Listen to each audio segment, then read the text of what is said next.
तो मैं ऐसी वीडियोस बनाता नहीं हूँ गाइस, बट इस बार जो हुआ है वो बहुत ही सीरियस है और कंट्रोवर्शियल है और अपने ही देश के बारे में है, तो मैं वीडियो बना रहा हूँ। बेसिकली हुआ क्या है कि एक जापानीज़ आर्टिस्ट है, कैंडी फॉक्स करके।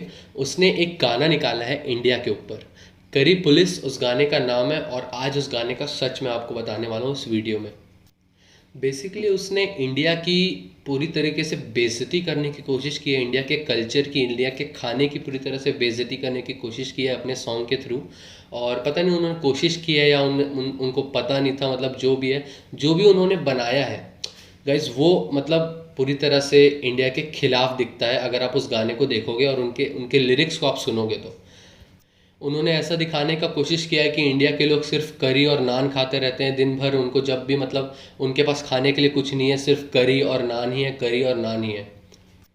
उन्होंने एक गाना बनाया, कुछ इंडियन आर्टिस्ट को उस गाने में घुसा दिया और हिंदी में वो गाना बना दिया। और क्योंकि जानते हैं ना यार, हिंदी में अगर आप कोई वीडियो बनाओगे आपको भर के व्यूज़ आएंगे। इंडिया के लोग भागते हुए आते हैं अगर उनके ऊपर कोई वीडियो बनता है तो इसी चीज़ का उन्होंने फ़ायदा उठा के वीडियो बनाया है। मतलब हमें कुछ खाना बनाना भी नहीं आता और हमें कुछ मतलब ढंग का खाना भी नहीं आता, जबकि आप सब जानते हैं कि इंडियन क्यूजीन और इंडियन मसाले पूरे वर्ल्ड में फेमस हैं।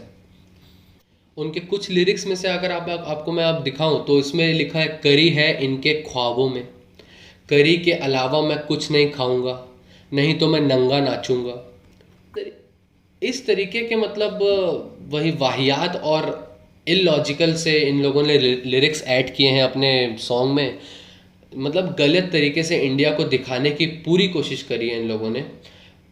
मतलब आप देखिए, इसमें वो जापान जाता है तो उसकी भी प्रेग्नेंट बीवी होती है, उसको रोकती है बेसिकली। और फिर वो बोलती है कि तुम्हारे पास फेरी का टिकट है, तो वो बोलता है नहीं मेरे पास टिकट है। मैं और वो टिकट क्या दिखाता है, वो नान दिखाता है एक, और नान में फॉर जापान लिखा रहता है। मतलब उसका कहना है कि यही टिकट है, नान एक टिकट है। मतलब हम इतनी गली मतलब इतने गंवार दिखाया गया है इंडिया के लोगों को इसमें। और फिर उसकी प्रेग्नेंट बीवी पूछती है कि मतलब तुम्हारे पास, वो बोल देता है कि मेरे पास टिकट है। और फिर बोलता है कि अगर मैं फेरी में नहीं बैठूंगा तो फिर मैं नंगा नाचूंगा। मतलब फिर से मतलब इस तरीके की वाहियात सी बातें और मतलब करता है। जिस तरीके से हो सके इंडिया को डिफेम करने की कोशिश पूरे गाने में की गई है गाइस। मतलब वो बोल रहे हैं कि इंडियंस यही खाते हैं और कुछ नहीं आता इनको, मतलब यही सब आता है इनको। और तो और गाइज, लास्ट में आप देखोगे तो इन्होंने बेसिकली इंडिया के रिलीजियस सिंबल को भी यूज़ किया है और उनकी भी बेइज्जती करी है इस गाने में। आप देखोगे इसमें तो ये जापान चले जाता है और वहाँ एक रेस्टोरेंट खोल लेता है। तो इसको जापान के याकूज़ा, वहाँ के बेसिकली गुंडे होते हैं, गुंडे मवाली, याकूज़ा बोलते हैं। तो वो लोग इसको उठा के ले जाते हैं अपने अड्डे में। तो अब अपने अड्डे में ले जाने के बाद ये लोग एक जिनी का चिराग घिसते हैं, जिनी का चिराग रब करते हैं, तो उसमें से गणेश भगवान निकलते हैं। हमारे गणेश जी को भी इन्होंने मतलब बेइज्जती करने की कोशिश की है। अब गाइज इंडिया में तो खैर मतलब इसको अच्छी तरीके से गाली पड़ रही है। अब मैं आपको जो इंडिया के दो मतलब इंडिया में जो दो फेमस यूट्यूबर्स हैं उनका इन्वॉल्वमेंट इसमें बताता हूँ। पहला तो है गाइज कि जो वो दोनों यूट्यूबर्स हैं वो बेसिकली जापान के ही हैं, लेकिन वो इंडिया में बात करते हैं, इंडिया में ही रहते हैं और हिंदी बोलते हैं बेसिकली। दोनों हैं, एक है मायो जापान और दूसरे हैं अपने नमस्ते कोहे। दोनों को मैं बहुत पहले से फॉलो कर रहा हूँ गाइज, और मैं अपने उससे बताऊँ तो दोनों बहुत अच्छे हैं। उनका मतलब इंडिया से इतना ज़्यादा प्यार है उनको कि वो मतलब कभी भी ऐसा तो कर नहीं सकते, पहली बात।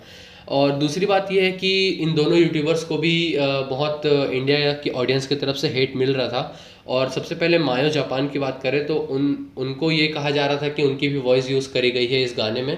तो उन्होंने एक वीडियो बनाया है अपने चैनल में, रिसेंटली अपलोड किया, और उन्होंने बोल दिया है कि वो नहीं, ऐसा कुछ भी उनका वॉइस यूज़ नहीं किया गया इस गाने में। दूसरी बात अगर हम करें तो नमस्ते कोहे जो हैं वो पूरी तरीके इस गाने में इन्वॉल्व हुए हैं। इस गाने में उनको दिखाया गया है, वो इस गाने में 5 सेकंड के लिए अपीयर हुए हैं। अब इस चीज़ को देखकर और ऑडियंस बहुत ज़्यादा भड़क गई कि जो आदमी दिन भर इंडिया इंडिया करते रहता है, भारत ये भारत वो करते रहता है, मतलब खुश रहता है, भारत में ही रहता है और हर तरीके से भारत पे मतलब अपने यार फाइनेंशियली बोलो तो डिपेंड है यार वो इंडिया में। हाँ वो मतलब पूरे वीडियोस उसके हिंदी में रहते हैं, वो मतलब इंडियन ऑडियंस को ही टारगेट करता है हमेशा।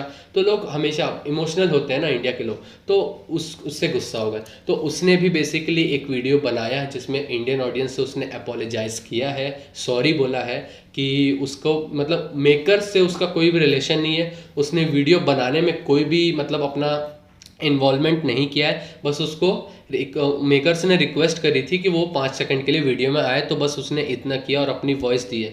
और अगर आप उसकी जो वॉइस है उसको भी सुनोगे गाइस तो आपको कुछ गलत नहीं लगेगा। और उनका कहना है कि मतलब किसी भी तरीके से उन्हें पता नहीं था कि ये गाना इंडिया को डिफेम कर रहा है। मतलब उन्होंने सॉन्ग सुना नहीं था, जब उन्होंने सुना तब ये वीडियो बनाया बेसिकली। तो उनका भी कहना है कि मेरा इसमें कोई गलती नहीं है और मुझे पता नहीं था कि ये गाना ऐसा बनने वाला है।